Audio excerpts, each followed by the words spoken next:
Medios Públicos de Colombia. Como todos los domingos, Señal Investigativa, una alianza entre la revista Raya y Señal Colombia, presenta una historia de la realidad nacional. Hoy en la mesa de investigación me acompaña el periodista Víctor Ballestas. Víctor, buenas noches. Edinson y televidentes, ¿qué tal? Muy buenas noches, es un placer estar acá. Este capítulo de Señal Investigativa está dedicado a un episodio trágico, recordado por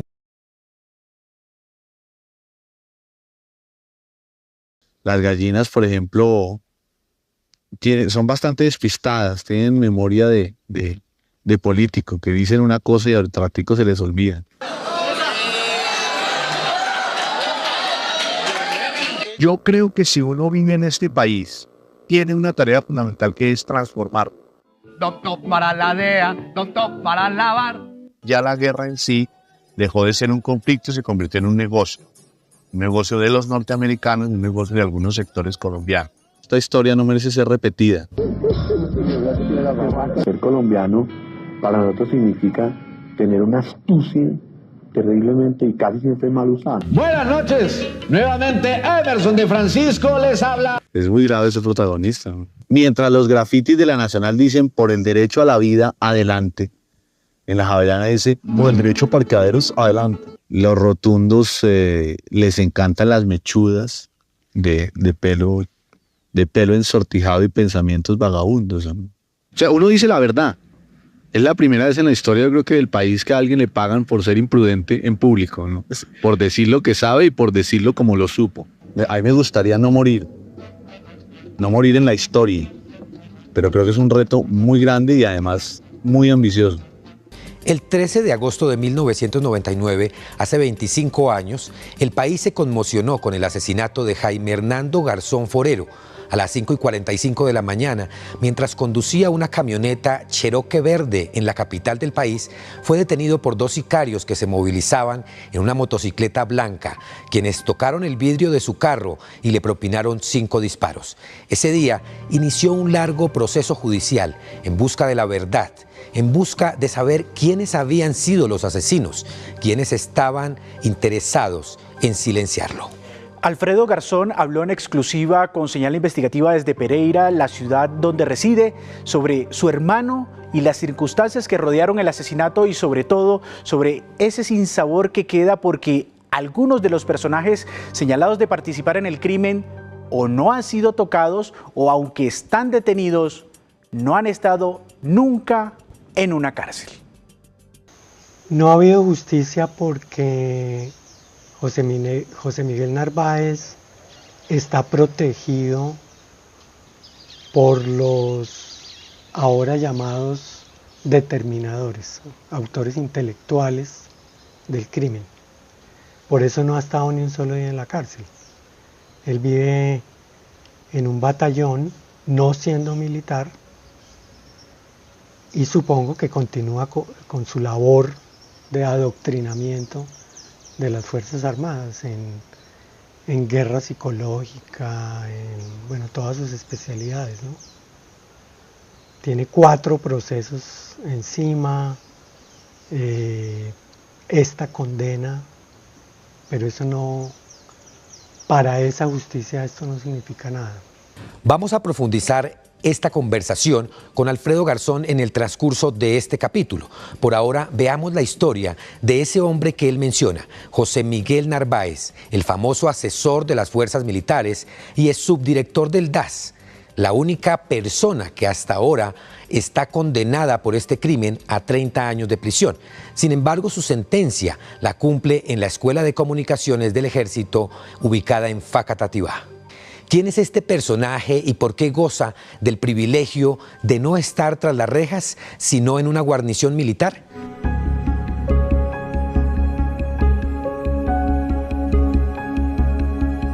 Yo lo llamo a José Miguel Narváez el estafeta del terrorismo de Estado, profesor de la Escuela Superior de Guerra, economista, empresario, muy amigo de Álvaro Uribe Vélez, que es el que lo va a nombrar luego subdirector del DAS. Este estafeta del terrorismo de Estado es el que lleva el mensaje que le entrega el general Mora Rangel para que los paramilitares asesinaran a Jaime Garzón Forero. ¡Solo sabe disparar bala! Y efectivamente él acude directamente a Carlos Castaño. Carlos Castaño le da la orden a Diego Murillo Bejarano, alias Don Berna, y Don Berna, que era el jefe de la banda La Terraza, usa la banda La Terraza para asesinar a Jaime Garzón. Ya habían usado la banda La Terraza para asesinar a Eduardo Umaña Mendoza, el defensor de derechos humanos. La habían usado para asesinar a Jesús María Valle Jaramillo, otro prestigioso abogado defensor de derechos humanos en su oficina en Medellín. Y los integrantes de la banda La Terraza vienen a Bogotá, protegidos por la Brigada 13, le hacen todos los seguimientos a Jaime, lo asesinan y luego los protegen en la Brigada 13. Ahora, ¿qué sucede después? Cuando se produce esa reacción que Carlos Castaño no esperaba, de indignación multitudinaria de todo un país repudiando el crimen, el tipo le dice a Don Berna: la embarramos por haber matado a Betún, por hacerle ese favor a los generales, dice Carlos Castaño. Y le dice a Don Berna: usted tiene que exterminar a todos los integrantes de la banda La Terraza. ¿Sí? Y Don Berna cuenta, y yo estuve presente en esa diligencia judicial con la Fiscalía en su sitio de reclusión en Miami. Él cuenta que para él fue muy doloroso, incluso torturar y asesinar a una chica que él había criado, de nombre Ángela, que hacía parte de la banda La Terraza, para que ella entregara a su compañero, que también hacía parte de la banda La Terraza, y a otros, y finalmente terminan matándolos. En ese proceso, dos de los integrantes de la banda La Terraza denuncian públicamente que quien mandó a asesinar a Jaime Garzón Forero fue el general Jorge Enrique Mora Rangel. Ese es el escenario. Y finalmente los exterminan a todos. ¿Qué dijo Don Berna? Porque Don Berna mandó, a través de la Fiscalía y a través mío, a pedirle perdón a la familia de Jaime Garzón Forero. Y efectivamente, luego en una ceremonia íntima con el vicefiscal general de la Nación, en ese entonces el doctor Perdomo, le pidió perdón a Marisol Garzón en nombre de Diego Murillo Bejarano, alias Don Berna. Bueno, y nosotros finalmente logramos en ese juicio que José Miguel Narváez fuese condenado. Hubo muchos testimonios de distintos jefes paramilitares donde narraban, además de Don Berna, cómo José Miguel Narváez llegaba al campamento de Carlos Castaño, incluso los adoctrinaba en el anticomunismo, con el agravante que José Miguel Narváez consideraba que cualquiera que reivindicara derechos sociales, económicos, culturales, derechos humanos, era un comunista. Él vino a hablar de derechos humanos y a reivindicarlos cuando estaba detenido. Ahí sí dijo que había que respetar sus derechos humanos. Pero él consideró que cualquiera, un profesor de escuela, un profesor universitario, cualquiera que hablara de derechos humanos era un terrorista, era un comunista. Y él lo decía en sus conferencias, lo escribió, que más peligroso para el país no era tanto un guerrillero en armas, era un guerrillero escondido, disfrazado, que estuviese dentro del Estado, dentro de la educación, y que había que exterminarlos. Digamos, esa era la mentalidad de José Miguel Narváez. Y le hizo un tremendo daño al país, porque él formó muchos oficiales. Yo sigo preguntándome por qué está supuestamente detenido en la Escuela de Comunicaciones del Ejército en Facatativá. Siempre lo he preguntado, ¿por qué? O sea, ¿por qué no está en una cárcel ordinaria? ¿Por qué no está en La Picota? Porque allí lo están protegiendo, porque lo quieren, lo veneran, a un asesino, ¿sí? Y ese sigue siendo mi interrogante, se lo transmito hoy al ministro de Defensa, Iván Velázquez, porque a lo mejor no recuerda la situación, pero es bueno que se sepa. Se lo transmito a la ministra de Justicia, Ángela María Buitrago, que también conocen cuál es la condición de este terrorista de Estado, de José Miguel Narváez. Hagamos un poco de contexto. ¿Qué pasaba en Colombia cuando asesinaron a Jaime Garzón? ¿A quiénes les interesaba que lo asesinaran? Hablamos con dos de sus amigos más cercanos, su libretista Antonio Morales y uno de los periodistas que inspiró varios de sus personajes, como es William Garra. Además, habla el congresista Alirio Uribe, quien fue el primer abogado de la familia Garzón, sobre la tesis de lo que verdaderamente sucedió con los asesinos. Al parecer, muchos militares.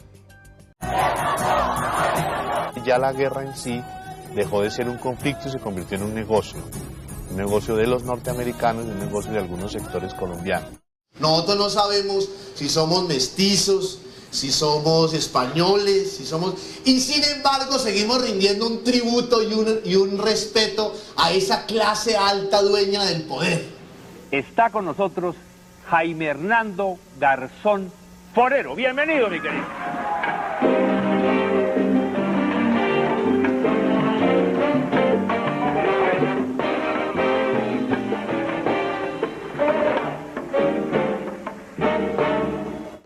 Todo el día así. A mediados de 1999, mientras se fraguaba el asesinato de Jaime Garzón, en paralelo los políticos de derecha intentaban sentarse a negociar con las guerrillas, como una forma de prometer la paz, pero en realidad para hacer proselitismo político. Bueno, la foto de despedida. A ver, todos. Venga.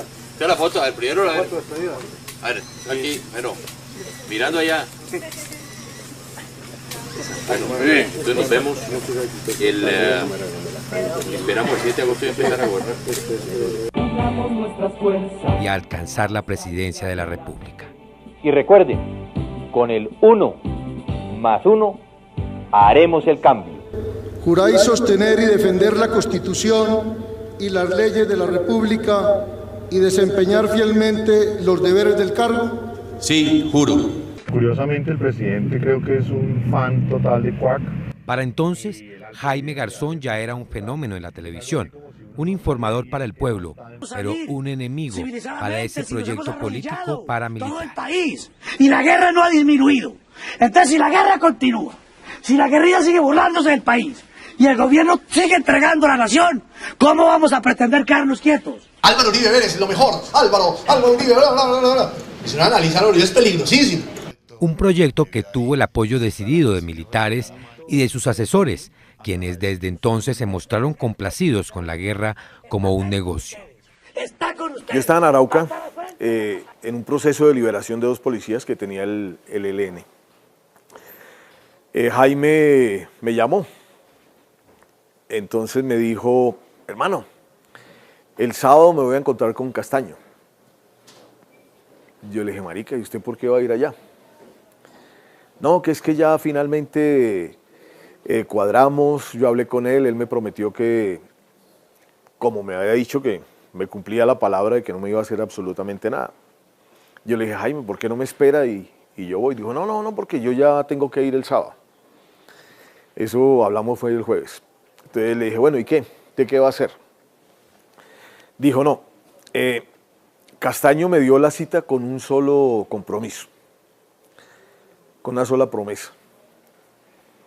Castaño en ese momento estaba empezando a buscar diferentes salidas. Por un lado, estaba empezando a negociar con la DEA, con los gringos, y por el otro lado estaba tratando de empezar a negociar con ciertos sectores en el país. Era precisamente ese listado de militares que trabajaban con las Autodefensas Unidas de Colombia, AUC, lo que atemorizó a muchos uniformados de alto rango. Por eso, Jaime Garzón fue asesinado un viernes 13, horas antes de que viajara a Montería para encontrarse con el jefe máximo de las AUC, Carlos Castaño, quien le había prometido ese documento con los nombres de sus socios militares. De sentido de pertenencia. Castaño le dijo en esa llamada radiotelefónica a Jaime, según lo que Jaime me contó, que él le quería entregar una información muy importante, que le iba a entregar la lista de todos los militares que trabajaban con los paramilitares. Le dijo Castaño, según me contó Jaime, hermano, es que si yo llego a entregar esa lista, a mí nadie me cree. Pero si usted publica la lista que yo le voy a entregar, a usted le va la gente a creer. Pero yo quiero que la gente conozca quiénes trabajan con nosotros y específicamente la lista de militares. Entonces Jaime dijo, entonces yo voy a ir. Él incluso me dijo, ya alquilé un avión y alquiló un avión para irse el sábado al aeropuerto de Montería a encontrarse con Castaño. El viernes matan a Jaime. Es decir, cortaron la reunión que tenía con Castaño. ¿Para qué? Para que Castaño no le pudiera entregar la información que le iba a entregar. Entonces es claro quién mató a Jaime. Los que no querían que se publicara y se conociera la lista de esos militares que trabajaban con los paramilitares. Él tenía el fin de semana que lo asesinaron, cita con Carlos Castaño.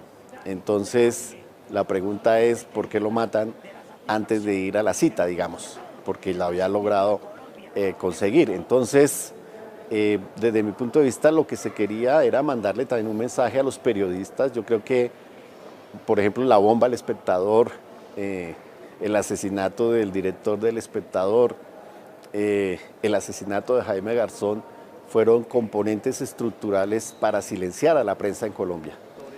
Decirle a la gente, a los periodistas, que todos podían ser asesinados si no se alineaban de alguna manera y si no se silenciaban frente a ciertos temas. Fue una forma de coartar la libertad de expresión y la libertad de prensa. Una investigación periodística que le costó la vida a Garzón por un tema que se había convertido en su obsesión: la paz de Colombia. La obsesión de Jaime era la búsqueda de la paz, y en ese sentido pues él hacía todo por la paz. Pues por eso hizo su trabajo de liberar a muchas personas que estaban en ese momento retenidas por las FARC. Entonces ese periodista William Garra se metía justamente allá, a los campamentos de la guerrilla, donde no se metían en ese momento muchos periodistas, o más bien donde aceptaban a pocos periodistas, y se metía en los campamentos de los paramilitares para confrontarlos. También se metía, por ejemplo, en las zonas fronterizas. Cuando hubo el problema entre Colombia y Nicaragua, William Garra se fue hasta el Meridiano 82 para reportar cuál era la situación. Y siempre pues buscando entre el humor y la política poner ese punto crítico pues para presentar la noticia que en ese momento estaba dando. Entonces ese era el recorrido de William Garra, siempre meterse donde no se podían meter los demás. La idea era que no había que pagar secuestros, que no había que apoyar, digamos, entre comillas, el terrorismo cuando no era así. Y él se volvió también un facilitador humanitario en esos temas. Eso hizo que la inteligencia militar, la inteligencia policial, lo miraran como una persona peligrosa, sospechosa, porque terminó haciendo una labor humanitaria, insisto, autorizado por el gobierno, ante una situación dramática que era en esa época la práctica del secuestro. Él hacía críticas a la guerrilla, hacía críticas a los paramilitares, hacía críticas al gobierno, hacía críticas a los políticos, y obviamente eso generó pues bastante escozor y terminaron silenciándolo. Pero hombres de la política también estaban interesados en que Garzón se silenciara. Ahora la pregunta es, ¿quién nos va a matar? ¿Los que pidieron los paramilitares, los narcos o los políticos? O como siempre, los tres, ¿no? Él tenía esa gran capacidad, por un lado tenía mucha información, porque se codeaba con todas las esferas del poder, incluyendo ministro de Defensa, incluyendo generales, incluyendo todo el mundo, y recibía mucha información, le permitía hacer prospectiva de qué estaba pasando en el país y hacia dónde iba el país. Obviamente en ese momento había una consolidación del proyecto paramilitar, y él lo que previó fue lo que pasó, que el paramilitarismo iba a llegar al poder a través de un personaje como este, ¿no? A través del uribismo, pero también percibió que el Congreso de la República iba a ser cooptado por estas fuerzas. De hecho, después vino toda la parapolítica que dio razón a eso, la mezcla entre el narcotráfico, el paramilitarismo, el poder político, la parapolítica y obviamente gobiernos autoritarios. Él lo vaticinó, él tuvo la capacidad de analizarlo y por eso se volvió una persona peligrosa, digamos, para muchos factores del establecimiento. De hecho, cuando lo asesinan, muchas personas que lo conocían, que conocían del país, inmediatamente intuyeron e incluso lo plasmaron en algunos editoriales diciendo lo mató el Estado, digamos de entrada. A él lo había podido matar la guerrilla, lo habían podido matar los narcotraficantes, los paramilitares, etcétera, pero la primera tesis que surgió fue la de la responsabilidad estatal, que fue sobre la tesis que los abogados trabajamos el caso. Aquí hay manos muy fuertes que permitieron por años desviar la investigación e impedir hasta el día de hoy, porque desde mi punto de vista todavía los máximos responsables siguen en la impunidad. Pues hay que ver a quién le interesa que Jaime muriera, pues a quienes Jaime podría con su manera de ser, con su información, con su vida y con su mamadera de gallo, con su talento, pudiera haber agredido o que se hubieran sentido paranoicamente agredidos, ¿no es cierto? Y esos sectores pues son los sectores más oscuros del poder en Colombia y al mismo tiempo los más claros. Yo pienso que no es necesario mencionarlos porque el país tiene claridad sobre quiénes son los determinadores del crimen en Colombia. Hola, Tuti. Mírala. Hoy, la ausencia de Garzón resuena en el país y pone de presente que hace 25 años silenciaron la crítica, esa que aún no se ha recuperado en el periodismo y que sigue siendo amenazada con la muerte. El señor partió con 6 canecas de leche esta mañana y ha vendido 10. Cuestión de liquidez. Con la ausencia de Jaime uno piensa inmediatamente pues en la democracia por un lado y en la democracia informativa. Pienso que las luchas que se adelantan en Colombia en estos tiempos a través de la ruptura de la hegemonía durante 200 años, la llegada de Petro al poder como símbolo y como materialización de esa ruptura y la convocatoria de un sector muy grande del pueblo colombiano que fue mayoritario en las elecciones y que ahí está, pues lo que pretende es una construcción de la democracia. Se ha utilizado la figura de que hoy en día en Colombia la revolución es la democracia o la democracia es la revolución. La construcción de una democracia social activa, cierta y que permanezca en el tiempo, pues es un acto revolucionario.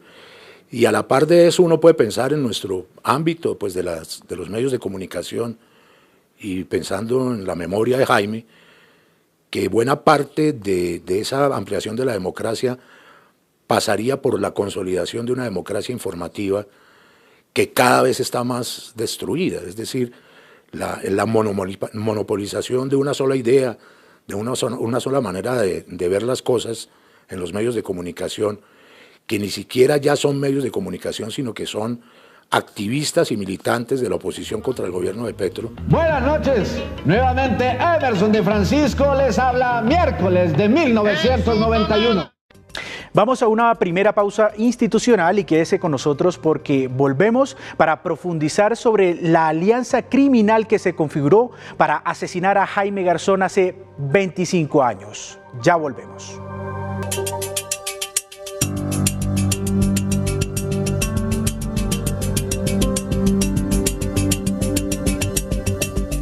Aunque muchos no lo recuerdan, hace un cuarto de siglo quedó en evidencia el contubernio para ejecutar el crimen de Garzón entre agentes del Estado, los paramilitares y la política. Muchos de los partícipes no han sido tocados por la justicia hasta el momento, pero en este programa especial lo recordamos uno a uno. 25 años después del asesinato de Jaime Garzón, la investigación judicial ha develado lo que era un secreto a voces el 13 de agosto de 1999, cuando silenciaron al periodista. Existió la más grande alianza criminal entre agentes del Estado y los jefes paramilitares.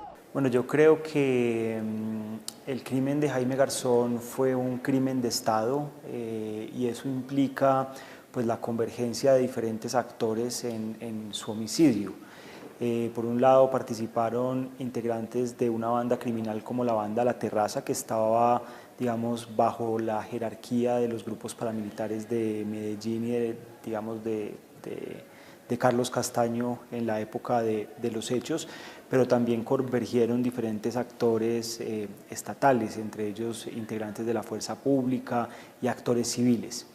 Esto lo que quiere decir es que hay un entramado criminal grande detrás del crimen de Jaime Garzón, y hoy, 25 años después de su crimen, creo que hemos dado algunos pasos en la dirección correcta y hemos logrado esclarecer algunas responsabilidades.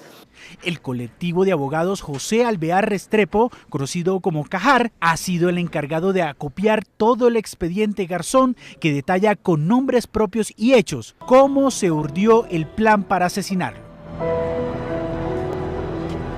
Son 5 los funcionarios del gobierno de Andrés Pastrana y Álvaro Uribe quienes han sido señalados por jefes paramilitares como alias Don Berna y Salvatore Mancuso, más los testimonios de la misma inteligencia militar de ser los autores intelectuales y materiales hasta ahora. Después del homicidio, del asesinato de Jaime Garzón, que fue una petición directa a Carlos de altos mandos militares que podré contarle a usted en una audiencia privada por lo delicado, por la presunción de inocencia y por la seguridad de quienes participamos en esta diligencia y las personas que nos rodean. El señor Gustavo Gayón no fue asesinado por la autodefensa porque Carlos Castaño vio las enormes repercusiones que tuvieron estos hechos, y dada la connotación del señor Gustavo Gayón, para este caso específico, reversó la orden que ya había dado de asesinarlo, en la medida en que estos hechos fueron un golpe que la autodefensa se autoinfringió cuando ejecutó estas acciones por pedido de altos mandos militares que consideraban a estas personas, en el caso de Jaime Garzón, como un intermediario permanente, constante en las negociaciones que venía adelantando las guerrillas tanto de FARC como ELN con el pago de secuestros y estas situaciones. De eso lo acusaban de manera reiterativa y decían que en las interceptaciones que hacían de esas comunicaciones con las familias de los diferentes secuestrados era reiterativa la participación del señor Jaime Garzón. Esos eran los argumentos que esgrimían ante el comandante Carlos Castaño y que él básicamente se estaba prestando para esa intermediación, pero además porque había dentro de las fuerzas militares ciertos incomodidades con él, porque ponía en evidencia muchas situaciones que se presentaban con ellos y hacía burlas de ellos mismos, incluso la copa que rebasó el vaso porque la carpeta se la deja con la información que contiene tanto la información de Jaime Garzón como la de el señor Gustavo Gayón, José Miguel Narváez. Esa información que toma Castaño finalmente la ejecuta solo en el caso de Jaime Garzón, porque Jaime Garzón en algún momento hizo una referencia a Carlos Castaño y una burla, y eso era una ofensa tremenda para Carlos, lo mismo que era para los militares. Todo empezó, según el expediente, en 1998, cuando el general Jorge Enrique Mora Rangel, entonces comandante del ejército, solicitó investigar a Jaime Garzón. ¿No se han dado cuenta que el presidente nunca se dirige al país, se digiere al país?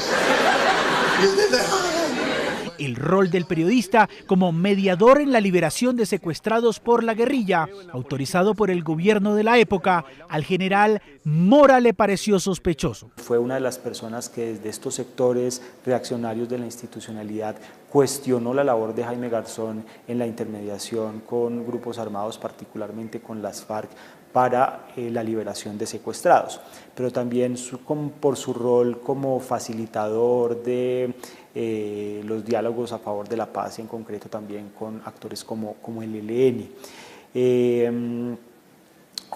Mora Rangel realizó señalamientos públicos en contra de Jaime Garzón, poniendo en duda su labor, a veces señalándolo y estigmatizándolo de ser digamos, complaciente con los grupos armados, lo que pues por supuesto en este país y particularmente en el contexto de la época era prácticamente poner una lápida sobre las personas. En paralelo, el comandante de inteligencia de la Brigada 13 del Ejército, Jorge Eliezer Plazas Acevedo, hacía seguimientos ilegales a Jaime Garzón y construía una carpeta con injurias y calumnias contra el periodista y humorista. Quiero agradecerte porque lograste seducirme con el juego de la palabra. Gracias, Emerson, por invitarme a su programa. En 2014, el coronel Plazas Acevedo fue capturado tras estar 11 años prófugo de la justicia, acusado de estructurar el montaje para el asesinato de Garzón. Jorge Eliezer Plazas Acevedo pues es un integrante del Ejército Nacional, hoy en retiro porque fue apartado de sus funciones luego de ser condenado en varios crímenes, en concreto por el secuestro y homicidio de un industrial de origen israelí que se llama Benjamín Koudari, pero ha sido una persona que en su trayectoria ha sido vinculado por los propios integrantes de grupos paramilitares de una relación muy cercana con estos grupos de apoyo tanto en la región de Urabá como cuando se desempeñó como comandante de inteligencia o del B2 de la Brigada 13 aquí en Bogotá y que operaba en Cundinamarca y particularmente en el Sumapaz. Su rol en el caso, según lo han confesado varios integrantes de los grupos paramilitares, no solamente se dio en el apoyo recurrente a los grupos paramilitares y a diversas estructuras de estos, sino que a través de un grupo de vigilancia y control que operaba en la Brigada 13, en la Oficina de Inteligencia, se desarrollaron actos de seguimientos a Jaime Garzón, de sus labores como intermediario en la liberación de secuestrados, todas, digamos, estas labores humanitarias y información que habría llegado a los grupos paramilitares y que habría sido determinante para que Carlos Castaño diera la orden de su asesinato. Y al mismo tiempo se le ha sindicado por parte de los propios paramilitares que planearon el homicidio de Jaime Garzón de ser una persona que facilitó a los autores materiales las condiciones en Bogotá, las rutas, entre otros elementos de relevancia para la materialización y consumación del asesinato. Aparecía en escena José Miguel Narváez, entonces asesor de las fuerzas militares. Narváez sería el encargado de entregar a los paramilitares una carpeta con los detalles del montaje contra el periodista y sus supuestos vínculos con la guerrilla. Y a él se le señala como uno de los determinadores del crimen de Jaime Garzón, pues había transmitido a Carlos Castaño el mensaje, la sugerencia de asesinar a Jaime Garzón y le había entregado información que fue, digamos, definitiva para que Jaime Garzón para que Carlos Castaño tomara la decisión de asesinar a Jaime Garzón. El propio Carlos Castaño, entonces comandante paramilitar y líder de las AUC, tras recibir la carpeta de Narváez, sería el encargado de dar la orden de silenciar a Jaime. Y si es verdad que Monseñor, el que está allá en Europa, es muy cercano y posiblemente que ¿Papa? ¿Darío? Sí. Ah, le dice Darío, uy, íntimo. Diego Fernando Murillo, alias Don Berna, transmitiría la orden a la banda de sicarios La Terraza de Medellín, al servicio de los paramilitares, que ya había ejecutado en esa época sendos asesinatos y secuestros de líderes de izquierda y defensores de derechos humanos. La banda La Terraza fue exterminada por propia orden de Carlos Castaño entre el año más o menos 2000 y 2001, con el apoyo de la fuerza pública y particularmente con la policía de Medellín, pues se desarrolló una guerra muy fuerte en su momento en Medellín que culminó con el asesinato de todas las, digamos, personas relevantes de esta banda criminal, entre ellas los autores del crimen. Digamos, hay quienes señalan que digamos, la decisión de asesinar a los integrantes de la banda La Terraza se debió al amplio conocimiento que tenían de la participación tanto de los paramilitares como de otros actores en estos crímenes, no solamente el de Jaime Garzón, sino pues, los de los defensores de derechos humanos en esa época, muchos de los cuales pues en un primer momento fueron negados por las propias estructuras paramilitares. Hay que recordar que Carlos Castaño al principio negó a través de comunicados públicos responsabilidad en el asesinato de Jaime Garzón, y solo hasta años después, cuando los propios comandantes paramilitares que se sometieron a Justicia y Paz confesaron la participación de estas estructuras en los hechos, es que esto se clarificó de mejor manera. El 13 de agosto de 1999 se ejecutó el asesinato de Garzón cerca de la emisora Radionet, mismo día en que empezaría otro plan entre el Estado y los criminales: borrar el rastro de la alianza macabra y desviar la investigación que 25 años después del crimen aún sigue vigente y a la espera de que José Miguel Narváez cuente la verdad al país, cosa que no ha sucedido en 25 años. Por el contrario, fue premiado 5 años después del crimen, pues fue nombrado por el entonces presidente Álvaro Uribe como subdirector del DAS, mismo organismo que sería cerrado años más tarde por el uso criminal de su inteligencia para perseguir opositores políticos de izquierda, periodistas y defensores de derechos humanos.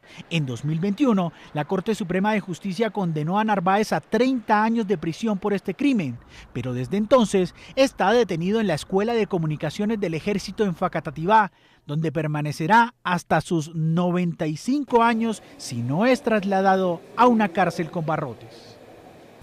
Hace 5 meses, Salvatore Mancuso, ex jefe de las AUC, regresó a Colombia luego de 16 años de prisión en una cárcel de Estados Unidos y regresó con la promesa de aportar verdad sobre todos los crímenes que cometieron en complicidad con agentes del Estado y políticos. En entrevista exclusiva con Holman Morris, Mancuso ratificó la autoría material de este crimen a manos de los paramilitares. Nos han venido diciendo que el determinador intelectual del asesinato de Jaime Garzón es José Miguel Narváez. Algunos comentaban que en los campamentos paramilitares le decían el enviado del cielo, porque era el hombre que instruía las lecciones de cómo matar comunistas, en fin.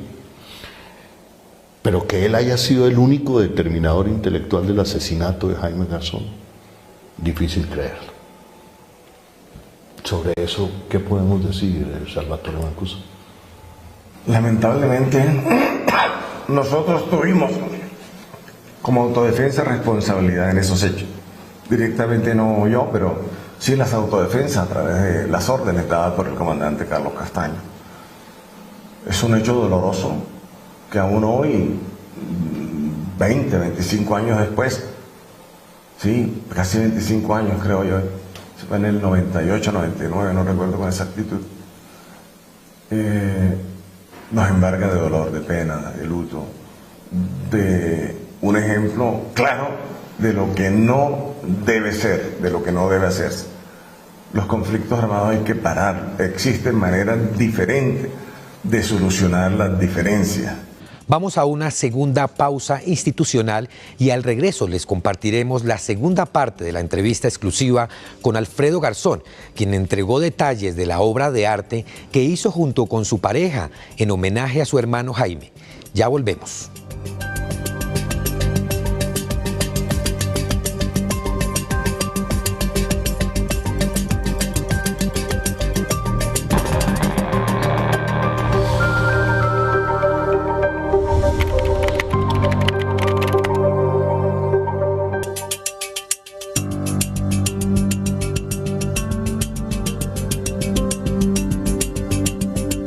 Justamente Alfredo Garzón, uno de los hermanos de Jaime, a quien escuchamos iniciando este programa, hablando puntualmente de la impunidad en su asesinato, construyó junto con su pareja, la dramaturga Verónica Ochoa, un libro, una obra de arte de 560 páginas con el que hacen una catarsis. La familia nos entregó detalles inéditos de este proceso de construcción con el que busca exaltar el legado de Jaime, una herencia para los más jóvenes del país. Y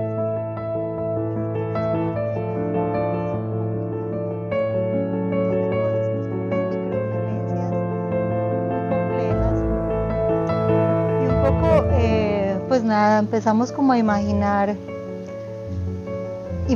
desde el oficio que cada uno tenía, pues yo dramaturga y él dibujante, qué podíamos hacer en función de fraguar una justicia o de hacer un tránsito de la impotencia a la potencia, ¿no? Sabíamos que podíamos un poco desplazar como el foco narrativo que se había establecido, que tenía que ver siempre con el caso, con la impunidad, a un lugar, digamos, más fértil también para hacer una especie de cierre interior y también como para hacer una justicia con el hecho de que las ideas de Jaime no debían ser eclipsadas por sus asesinos o por la impunidad que lo rodeaba y también como un imperativo histórico del momento en el que estábamos. Además nosotros empezamos en el 2019 y el mundo, pasaron muchas cosas, digamos, alrededor de estos años de creación, y un poco también el imperativo era, ok, aquí los relatos siempre han estado alrededor de los asesinos. Aquí entre más asesinos, más series de televisión tienes, más libros publicados, biografías autorizadas, no autorizadas. Es un poco absurdo y sentíamos que lo que este país en el que habitamos y en el que hemos decidido seguir creyendo, más allá de su inviabilidad evidente, necesitaba otro enfoque, otro relato posible. Entonces decidimos pues centrarnos en la esperanza que las ideas de Jaime siempre pues irradiaron, ¿no? Y ese fue un poco como el, bueno. Sí, nos conocimos precisamente porque Verónica había hecho una obra de teatro sobre Jaime que se llamó El Corruptur, y el día que yo fui a ver la obra conocí a Verónica, y aunque yo tenía un deseo anterior, digamos, de hacer algo entre el oficio mío, que es el dibujo, y el caso de Jaime, tenía una idea muy influenciada por el proceso penal, por el expediente, que yo veía, digamos, toda clase de historias de acción, de cómo funciona el asesinato político en Colombia, de cómo funciona la impunidad prácticamente desde Jorge Eliezer Gaitán, en que los sicarios son asesinados por otros sicarios que ya están contratados para eso, y empieza a asegurarse la impunidad. Y cuando yo vi la obra, esa idea, digamos, inicial cambió, porque lo que observé fue el caso de Jaime atravesado por unas reflexiones filosóficas. Y ahí de alguna manera nace entonces la idea de hacer esta novela gráfica juntos, que comenzamos en el 2019 y que da cuenta del proceso de creación desde el 2019 hasta este momento, 5 años,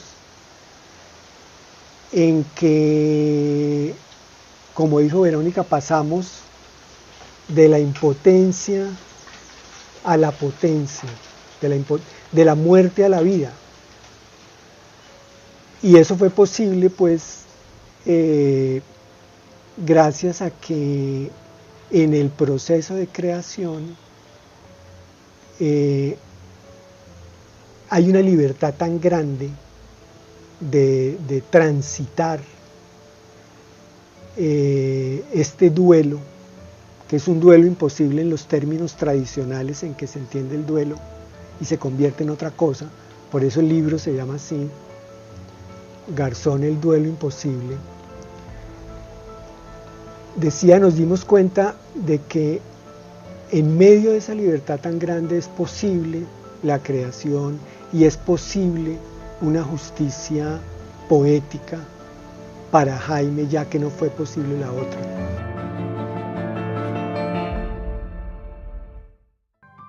Le agradecemos infinitamente a la familia Garzón por compartir con nosotros este espacio. Con todo lo que hemos expuesto hoy nos quedan varias preguntas. ¿Por qué el general Jorge Enrique Mora Rangel no ha sido vinculado formalmente a la investigación judicial? También nos preguntamos por qué el condenado José Miguel Narváez continúa en una guarnición militar y no en la cárcel. ¿Por qué no se ha investigado a fondo a otros funcionarios del desaparecido DAS que ejecutaron los seguimientos contra Jaime Garzón? ¿Por qué la Justicia Especial para la Paz, JEP, no ha tomado decisiones contra el coronel Jorge Plazas Acevedo, quien quedó en libertad gracias a esa justicia? Como decía Jaime Garzón, yo propongo que entre todos echemos para atrás y busquemos las razones de por qué el país está como está. Bueno, 5, 4, 3, 2, grabando. Las gallinas, por ejemplo, son bastante despistadas, tienen memoria de político, que dicen una cosa y al ratico se les olvida. Yo creo que si uno vive en este país, tiene una tarea fundamental que es transformar. Doctor para la DEA, doctor para lavar. Ya la guerra en sí dejó de ser un conflicto y se convirtió en un negocio. Un negocio de los norteamericanos y un negocio de algunos sectores colombianos. Esta historia no merece ser repetida. Ser colombiano para nosotros significa tener una astucia terriblemente y casi siempre mal usada. Buenas noches, nuevamente Emerson de Francisco les habla. Es muy grave ese protagonista. Mientras los grafitis de la Nacional dicen por el derecho a la vida, adelante. En la Javeriana dice por el derecho a parqueaderos, adelante. Los rotundos les encantan las mechudas de pelo ensortijado y pensamientos vagabundos. O sea, uno dice la verdad. Es la primera vez en la historia, yo creo que del país, que a alguien le pagan por ser imprudente en público, ¿no? Por decir lo que sabe y por decirlo como lo supo. A mí me gustaría no morir en la historia, pero creo que es un reto muy grande y además muy ambicioso. El mejor homenaje, Víctor, para Jaime Garzón seguirá siendo continuar entre todos exigiendo justicia. Hasta aquí, Señal Investigativa, una alianza entre la revista Raya y Señal Colombia. Nos vemos el próximo domingo con otra historia en profundidad. Feliz inicio de semana para todos.